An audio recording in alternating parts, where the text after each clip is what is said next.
अनुपमाच स्वादिष्ट पाककृतीमध्ये आपले खूप खूप स्वागत। आज आपण बघत आहोत कुरकुरीत खमंग अशी कोथिंबीर वडी।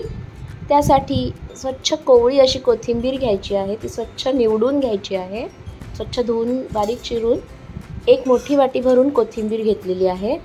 त्यात 1 चमचा हिरवी मिरची पेस्ट घातलेली आहे, अर्धा चमचा हळद, थोडंसं हिंग आणि 1 चमचाभर धणा जिऱ्याची पावडर घालायची आहे। जरुरीपुरतं मीठ घातलेलं आहे।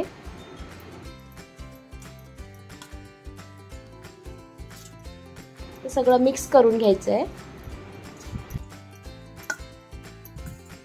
त्याच्यात थोडासा ओवा घातला आहे। तसंच अर्धी वाटी इथे मी ज्वारीचं पीठ घेतलेलं आहे।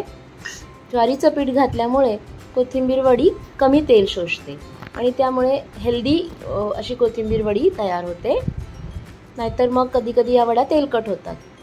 त्यानंतर 1 मोठी वाटी बेसन त्याच्यामध्ये घातलेलं आहे आणि हे सगळं व्यवस्थित मिसळून घ्यायचं आहे। त्या वडीसाठी आपल्याला खूप कमी पाणी लागतं, कारण की कोथिंबीर हळूहळू पाणी सोडतं त्याचं। 1 चमचा तेल लावून व्यवस्थित सगळं मिसळून घ्यायचं आहे आणि आता लागेल तेवढंच पाणी घालून त्याचं असं सैलसर पीठ भिजवून घ्यायचं आहे। जास्ती घट्ट नाही आणि सैल नाही, असं एक सॉफ्ट डो त्याचा बनवून घ्यायचा आहे।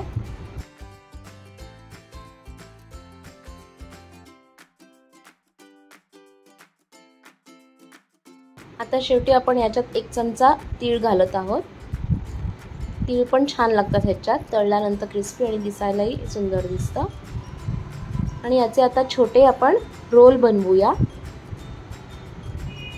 त्यानंतर ते उकडायला ठेवायचं आहे। हे तीळ व्यवस्थित लागले आहे त्याच्यामध्ये। त्याचे लहानसे असे 3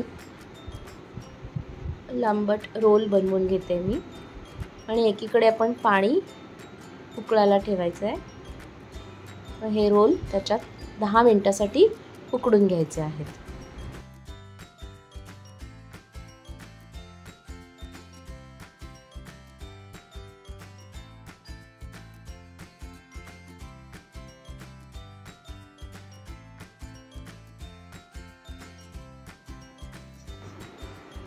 इथे मी चाळणीला तेल लावून घेत आहे। त्याच्यामध्ये हे बनवलेले रोल आपण ठेवूया।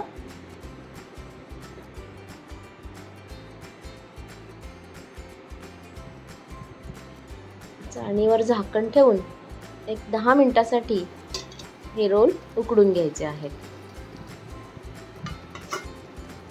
10 मिनिटं झाली आहेत आणि रोल व्यवस्थित उकडले गेले आहेत।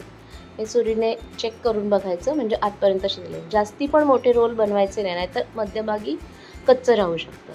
आता हे थंड करायला ठेवायचे थोडे आणि थंड झाल्यानंतर याचे व्यवस्थित पातळ काप करून घ्यायचे आहेत। अशा या वड्या काढून घेतल्या आहेत त्याच्या।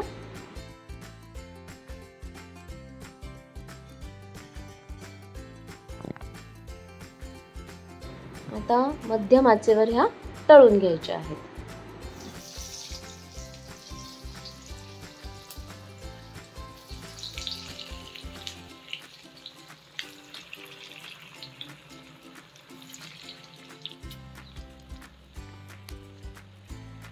वड्या अशा या मीडियम टू हाय फ्लेमवरच तळायच्या, कारण की जास्ती लो फ्लेमवर आपण तळलं तर मग त्या तेल घेतात। शिवाय आपण याच्यामध्ये ज्वारीचं पीठ थोडं घातलंय, त्यामुळे देखील या वड्या कमी तेलकट होतात। म्हणजे जनरली जेवढं कोथिंबीर आहे, जेवढा बाउल भरून तेवढं डाळीचं पीठ असं प्रमाण आहे, पण मी त्यातलं 1 पाऊण वाटी बेसन कमी करून तेवढं ज्वारीचं पीठ ॲड केलं। त्याच्यामुळे पदार्थ कमी तेलकट होतो। ही ट्रिक तुम्ही बटाटे वड्याचं बॅटर बनवताना पण वापरू शकता।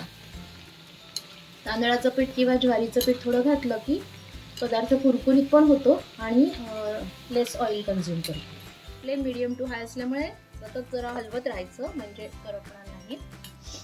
पहा, मस्त अशी कुरकुरीत खमंग कोथिंबीर वडी तयार झाली आहे आणि सॉफ्ट, ती व्यवस्थित आणि तेलकटही नाही जास्ती झालेली आहे, कारण की ज्वारीच्या पिठामुळे कमी तेलकट, हेल्दी आणि चविष्ट खमंग अशी कोथिंबीर वडी तयार आहे. कसा वाटला व्हिडिओ? आवडला असेल तर नक्की शेअर करा, लाईक करा आणि अजून सबस्क्राईब केलं नसेल तर सबस्क्राईब करा. म्हणजे पुन्हा भेटूया परत एकदा अशाच छान खमंग कुरकुरीत हेल्दी रेसिपीसोबत. धन्यवाद.